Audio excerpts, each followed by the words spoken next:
went out to my garage, and I turned the light on, and the bulb blew. Like that, which is incredible to me, because that made me think, God, you know, I must have turned that light off just in time last time.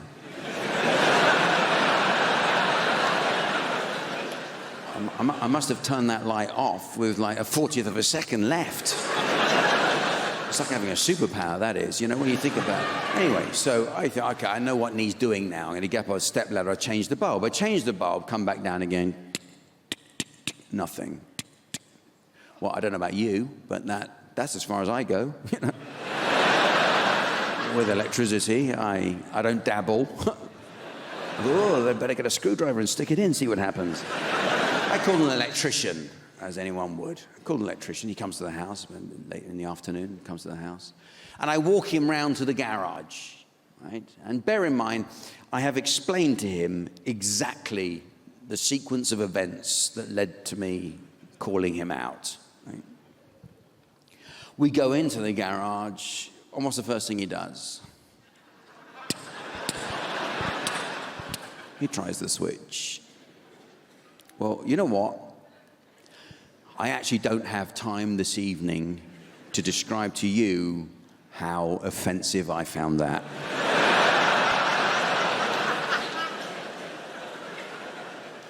What kind of congenital cretin does this man think I am?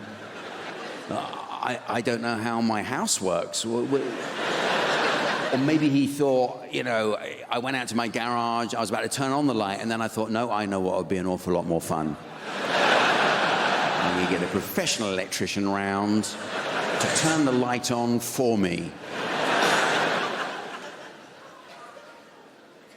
So he says, I'll change the bulb for you.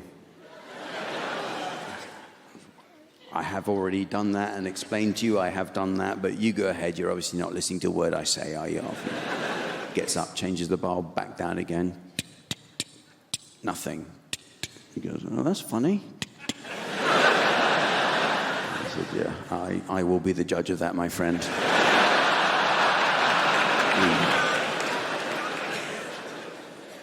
He says, gonna need a new switch. Right, okay, so we're getting somewhere now, getting somewhere. Right, he says, I haven't got one on the van. And I said, I know. Don't ask me how, but I know. I did. I just saw him pulling up in that van. I thought, that guy, he doesn't have a switch on his van. He barely has enough room on that van for all the Jaffa cakes he needs. To get him through the day. He's not going to want to take up valuable space with the thing he might need on a regular basis. Anyway, I let it go. He says, I'll go off down to home base and get you one. Yeah, why don't you do that? Off he goes. And he comes back, 40 minutes later or something. And he says, I've got a switch for you. It's going to take me about half an hour to fit it, right? Now, this is the thing. I knew from the way he said it that he was hinting at a cup of tea or coffee. It's a little thing, a little intonation. I just picked up on it. It was the way he said it. You know, I'm a man of the world. I can see what's going on. I can read these people, you know. It was the way he said it. He says, it's going to take me about half an hour.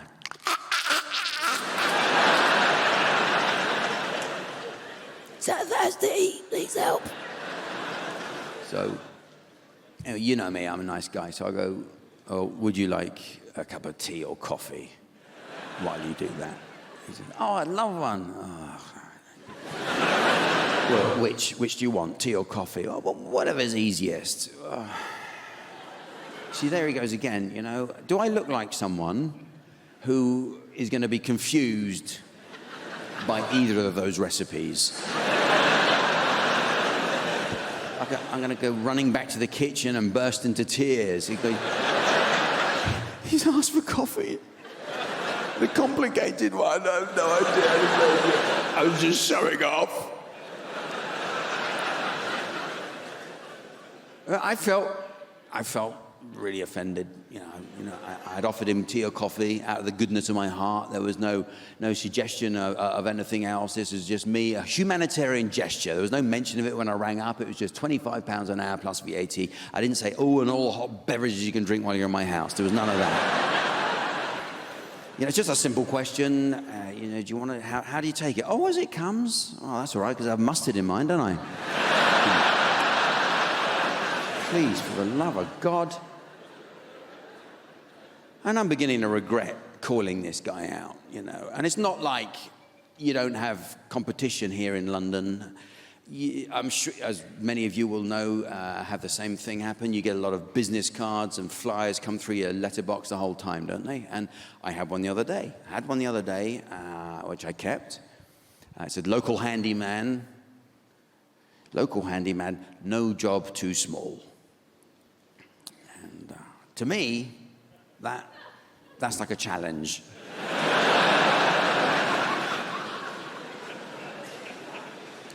So I rang him up. He said, I got your flyer. I was wondering if you could please come over because I've got a pencil need sharpening.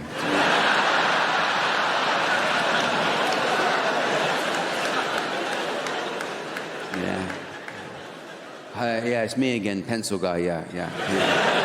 I was wondering if you could come over, please. Can you come? Because I've got some fluff stuck on the bottom of the Hoover, and I can't budge. I've tried, but I'm out of my depth. Can you please? Yeah. It's me again. Toilet roll needs fixing.